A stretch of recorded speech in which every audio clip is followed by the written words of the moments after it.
The green one has been on display at the Team Chevrolet tent. And if you look around, you'll find a few others here at Corvettes at Carlisle.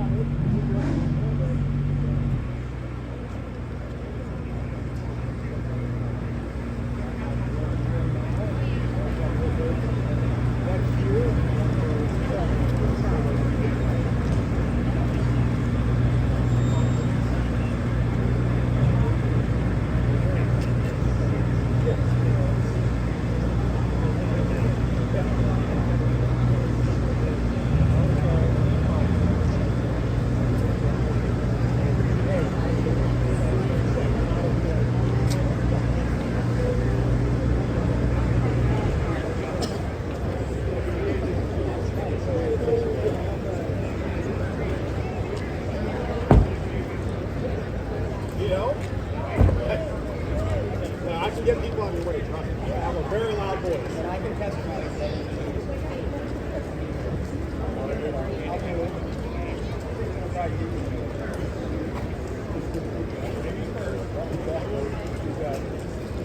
Oh, yep, I'm right here. Let's go.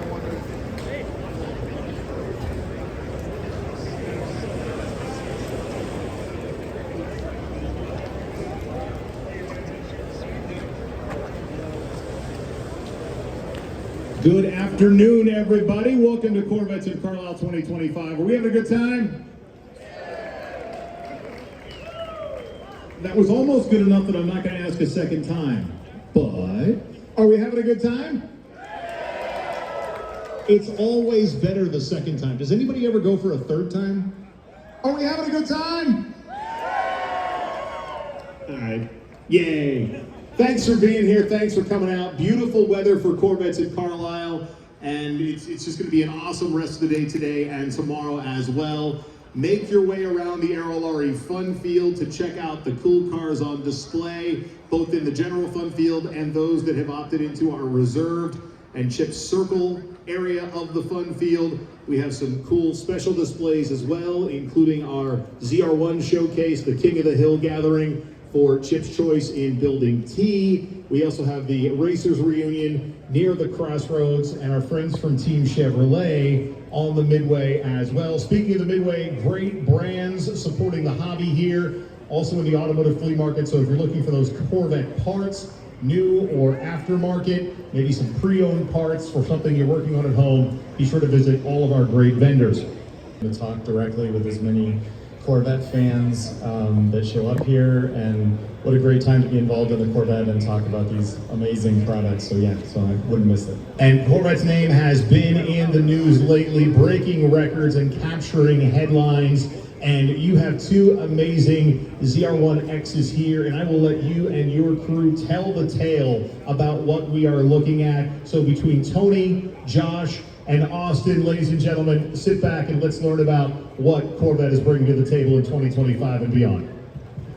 All right, thanks everybody. I'm going to kick it off. I'm going to let Josh talk more details about the car. I just want to say, like I said a second ago, it's awesome to be here and to be one of the people that are here representing Team Corvette, which is hundreds of people back home, and we take all this enthusiasm that you and the love you guys show us, and we try and spread that with everybody back home. These cars we have here, Austin will go in more detail about the exact new stuff. These are the two new colors. You may have noticed some of the news that we quietly did where we went to this place in Germany and drove cars around and did some laps. You know, it may have caught your attention. I was there with the drivers, and it was just amazing, the sense of being an American, driving an American product in the heart of Germany, where so many of our competitors are from, and it's just incredible. These cars are truly bonkers. I've had the opportunity to drive all the models up to including the ZR1 X on the ring, and it's like nothing else. What we call the engine is basically it's the straightaway delete. You know, you go through the corners and then you arrive at the next corner insanely faster than you realize and sooner than you think. So these cars are just truly incredible. And then last weekend, I was out at Pebble Beach. Josh and I were out there, had the opportunity to be part of the unveiling. And so if any of you are Gran Turismo fans, the Vision Gran Turismo car that we debuted last weekend is going to be available for download in the game, which is really cool. We had the pre-release version up at Laguna Seca for people to drive, so just an awesome time to be part of all this. And so I'm going to turn the mic over to Josh. He'll tell you more about the technical details. All right, thanks, Tony. Hey, everybody, how you doing? Let's hear it. All right, the weather this weekend, it's by the best weather I've seen in Carlisle. It's like, feels like 15, maybe 20 degrees cooler out here than it usually is. I haven't sweated through my shirt yet. Tony mentioned some of the news that's come out recently, and we are super proud of it. The Nürburgring story in particular is an example of not just what the cars can do, but of course that story is cool, but what we can do, what our own engineers and developers and tuners and all the people that work so hard on Corvettes, their talent and capability. And we have a very deep bench. You may have also heard, since we were here last year, that the ZR1 went out and broke 5-track records. Tony came up with a great name for that. He called it the Hurt Feelings Tour. So we were going around to 5 tracks, well, 4 tracks, 5 configurations, counting 2 at VIR, and broke records not just by a little bit, but by a lot. With 5 different drivers. Just incredible how we were able to do that. Sorry, 4 different drivers. But how we were able to do that with our own team is really, really amazing. And the work that we all get to do here shows in the car. So you can see maybe when you get up close to these cars afterwards that we have a new interior for 2026. And a lot of the changes that are in that interior are because of feedback we get from events like this, from folks like you, talking to us, telling us what you like, and more importantly for us, what maybe you don't like or what you'd like to see changed. And that feedback goes directly into the car. So you all are helping our very talented team make Corvette even better. The Nürburgring news is another example of that. I heard many times from many of you, when are you going to go back to the Nürburgring? It was almost getting awkward, really. It's like, you guys need to go back to the Nürburgring. Explain that we don't go there to set records. We go there to develop the car. 73 corners of a track like nowhere else in the world. We are there tuning the car, not setting track records. But after pretty vocal feedback from our enthusiastic customers, we knew that it was time to go back, and we're super glad we did.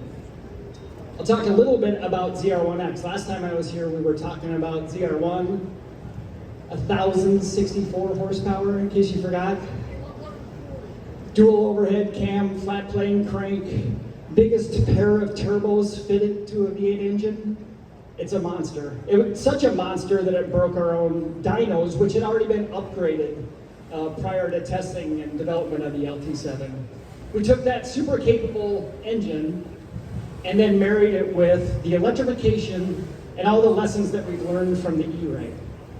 But we didn't stop there. The team decided, how much more could we squeeze a little bit more power out of the front drive unit in the E-Ray? And we were able to do that by using more energy out of the battery. The battery in the E-Ray and the ZR1 X it's the same hardware. It's a very small battery, 1.9 kilowatt hours. If anyone is familiar with electric vehicles, that's a sliver of what an electric car has. And it's because the mission of it is to harvest kinetic energy and redeploy it in a way that brings driving excitement and a big wide smile to your face and vehicle handling dynamics that can't be achieved any other way. So using that battery, we're able to use more energy out of the battery and put more power into the front drive unit, we call it, the electric motor that powers the front axle. But we couldn't just do that because the electric motor had already been optimized for the power flow on the E-Ray. So we had to upgrade the electric motor. We made changes to the case, changes to the bearings to be able to handle that additional power. So I've already had E-Ray fans asking, hey, are you guys going to give us an upgrade in our E-Ray? And it's not as simple as just a software download. It's another example of how everything on Corvette is intentionally optimized to work well together. We don't give you anything you don't need and everything that you do. With that all-wheel drive capability comes, like the E-Ray, a whole bunch of traction. That results in some pretty incredible straight line performance. You may have read or heard that the straight line numbers, which we are still working on, are going to be epic. 0 to 60 in less than 2 seconds. That's a 0 to 60 that starts with a 1, in case you were wondering. 1 point something, 0 to 60. And a quarter mile in under 9 seconds. 8 something quarter mile. Just go to your Chevy dealership and buy a car, a hypercar, built right here in America, in Bowling Green, Kentucky. Engine to front drive unit to the whole car. Nobody else can match the performance of the ZR1 X. It's just incredible. Yeah. We made some other enhancements with the electrification in ZR1 X, and one of them was the disconnect at top speed, top motor speed for the front drive unit. And we increased that from 150 miles an hour to 160 miles an hour. Right, like, okay, that's okay. I'll give you a hint as to why we did that. We did that because we want to make sure we're using the front drive unit all the way through to the quarter mile. So I won't tell you what our quarter mile speed is. That'll give you a pretty good indication. So another example of what we do to carry Corvette forward, to always continue to improve performance, to build on what we've learned and apply it to a car like the ZR1 X. With all that go, we also have to stop. And so you can see on these two cars some pretty massive brakes. I feel like every time we're introducing a new Corvette, we're saying, this is the biggest brakes we've ever done on a Corvette. Yep, that's true, but we keep outdoing ourselves. The brakes on the ZR1 X and available on ZR1, we call the J59 brake system. It's got rotors that are 16.5 inches in diameter and calipers, front calipers that have 10 pistons. Just a massive, massive brake system. And the rotors are carbon ceramic, but a lot have already commented to me, well, they don't look different than carbon ceramic, and that's because they are different. They are still in the carbon ceramic family, but instead of very short carbon fibers, like in traditional carbon ceramic brakes, like those used on our J57 brake package, these are a much longer strand, and they are built in sandwiched layers. They're molded in sandwiched layers, and then cured through some very high temperatures with a ceramic coating, a ceramic matrix that helps tie those carbon fibers together. And that longer carbon fiber helps the rotor conduct heat very, very efficiently, which is exactly what a brake's job is. A brake's job is to transfer kinetic energy into heat. And the better it can transfer that heat into the air and cool off, the better the brake system is. And we've done many, many laps, including Nürburgring, with this brake system. And not only is it super capable, deceleration numbers that are mind-boggling, around 2 Gs of deceleration. It is also very bulletproof, a very long-lasting, durable brake system. We have an example of 2 different flavors of ZR1 X here that have a lot of new content, and I'm going to let Austin go through the other stuff that's new in 2026. Yeah, thank you, Josh. And good afternoon, everyone, and thank you for having us. So the 2 ZR1 X's you have here in front of you. And Josh, thank you for the great overview on the ZR1 X. One of the other things I was going to add to what Josh was saying, so for the high voltage battery from the E-Ray into the ZR1 X, we expanded that usable energy by 26%. So really pushing the envelope on what our Corvette performance hybrid's really capable of. And we also expanded the front drive unit RPM to 17,000. That thing, when you disconnect at 160 miles per hour, is spinning at 17,000 RPM. That is just, it's mind-blowing, the achievement of what this car is capable of.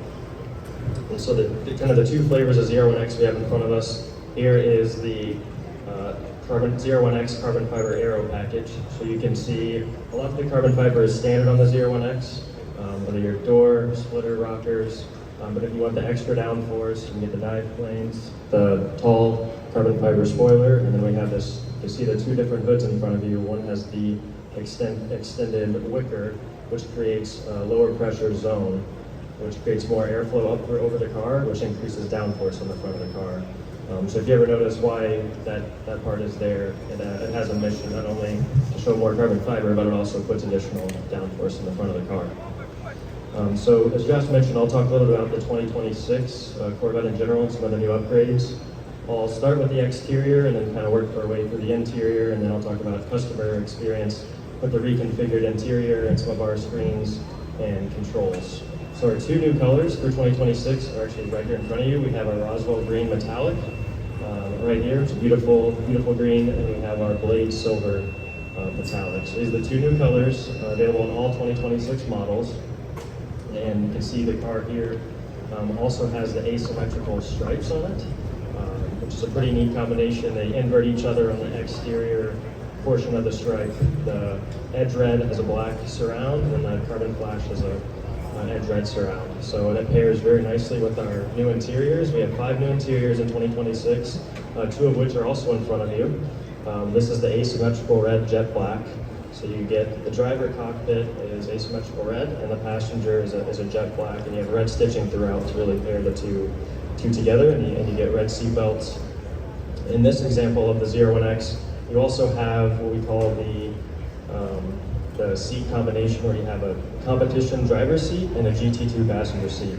So if you're someone who likes to track your car, you spend a lot of time doing some canyon carving on the roads, you want that additional support in the seat, but you're a frequent passenger, you might like the competition seat, this is the pairing for you.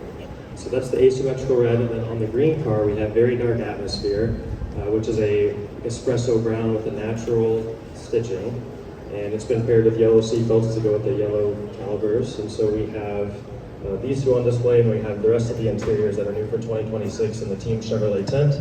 We haven't been over there, but we have a Santorini blue interior that's excellent. We have a Blade Silver E-Ray paired with that. We have a medium ash gray, sky cool gray with habanero accent that's on an orange, the Sebring Orange Z06.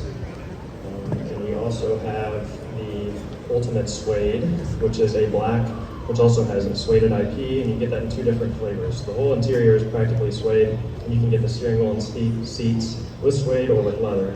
So if you want the touching surfaces in leather, but you want the rest of the interior in suede, we have those for you.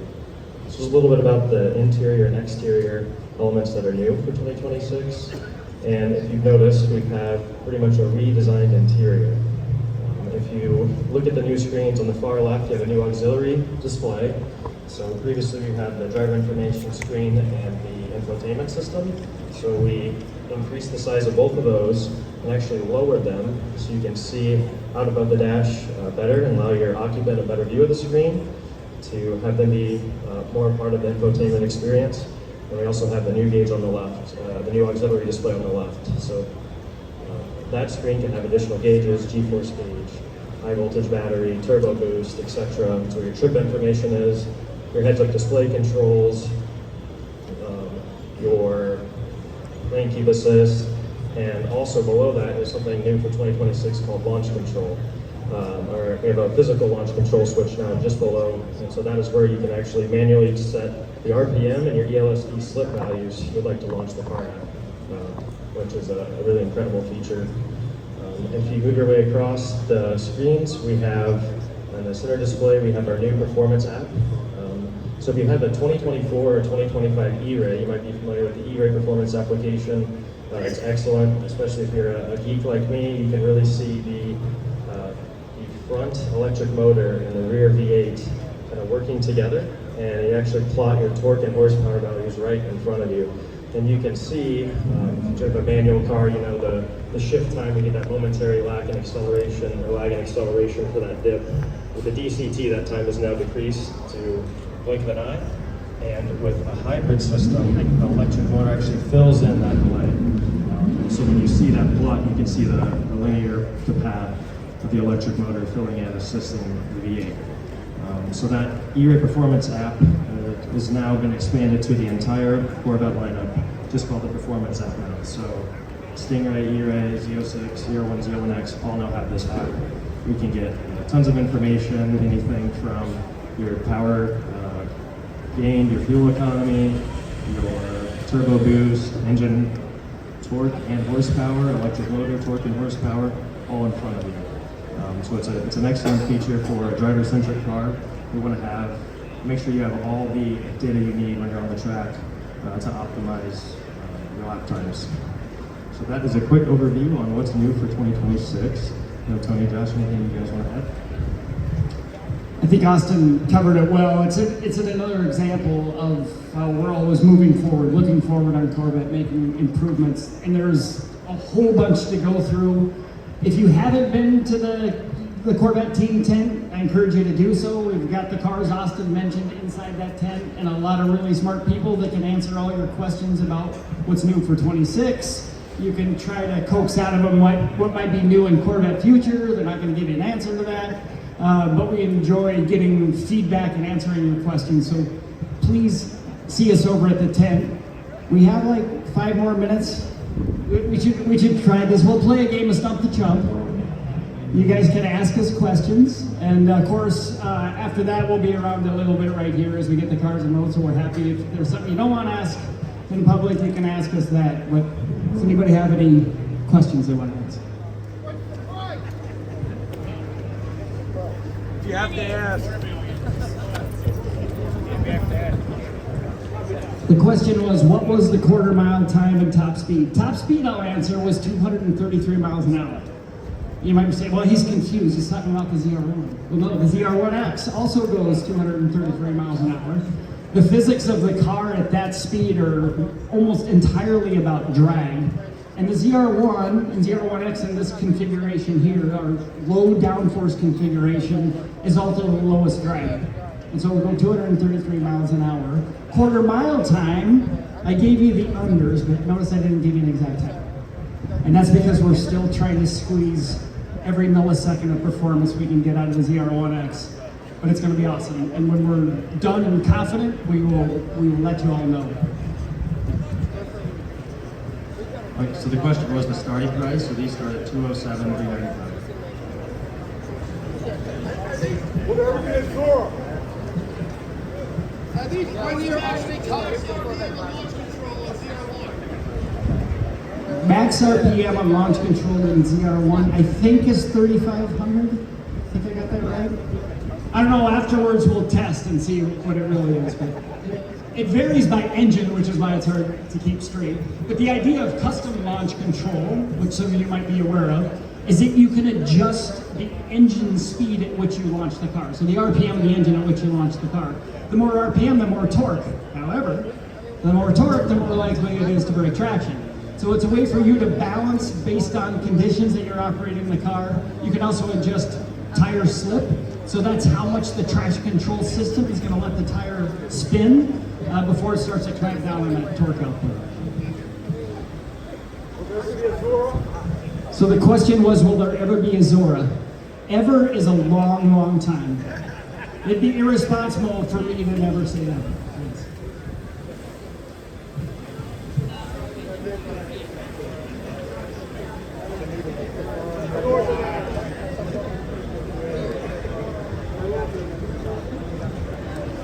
So it's hard to hear, so I'll make this our last question and then you guys come up and ask us. But I think you were asking about the battery and more usable energy that Austin went through and whether or not it's the same battery.